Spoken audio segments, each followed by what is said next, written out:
Quelle posture vis-à-vis des responsables opérationnels?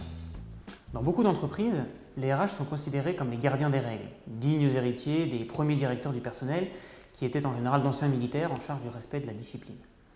Les règles sociales étaient imposées sans explication, l'opérationnel était souvent considéré comme incompétent sur les questions RH, et de ce fait, le responsable RH était vu comme le sachant, dans la posture du gendarme, qui siffle les fautes et les sanctionne. Ce positionnement peut encore exister, mais aujourd'hui c'est plus souvent la dérive contraire qui est observée dans le positionnement du praticien RH, celle de la subordination. Le responsable RH serait au service de l'opérationnel, quelle que soit la demande de celui-ci, et sans le moindre recul. Il serait ainsi centré sur l'exécution et sur le court terme, finalement dans une posture d'exécutant. Lorsque la fonction RH est centrée sur les règles et leur application formelle, elle est déconnectée des enjeux réels et crée peu de valeur. Lorsqu'elle est inféodée aux logiques opérationnelles, elle n'apporte aucune valeur ajoutée non plus. Or, la fonction RH, comme toute autre fonction, a pour finalité de créer de la valeur et d'impacter les résultats de l'entreprise. Pour cela, quelle doit être sa posture?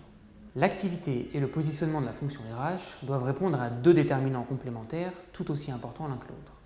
Tout d'abord, l'action RH doit s'inscrire dans un projet ressources humaines pour l'entreprise, ce qui lui donne tout son sens, justifie sa temporalité et lui permet d'être garante du cadre à moyen et long terme.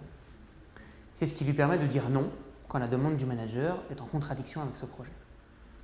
Ensuite, la fonction RH doit être ancrée dans les réalités opérationnelles, dans ce qui est réellement vécu par les collaborateurs et les managers sur le terrain pour bien appréhender ce que la politique RH doit impacter.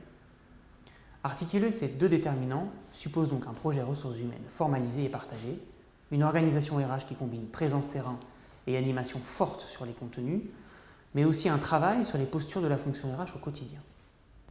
Bien ancré dans les réalités opérationnelles, le responsable RH accompagne le responsable opérationnel et lui apporte ses services afin de répondre à ses besoins, tout en orientant son activité pour qu'elle soit cohérente avec le projet RH et contribue donc à sa réalisation.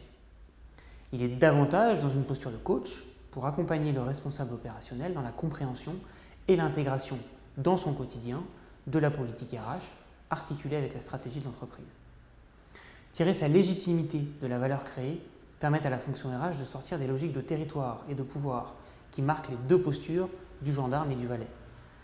La différence de nature des contributions respectives du responsable opérationnel d'une part et du responsable RH d'autre part à la création de valeur ne conduit plus à ce qu'ils se positionnent l'un par rapport à l'autre dans une relation de pouvoir, mais à ce qu'ils se positionnent ensemble par rapport à cet enjeu commun qui est la création de valeur.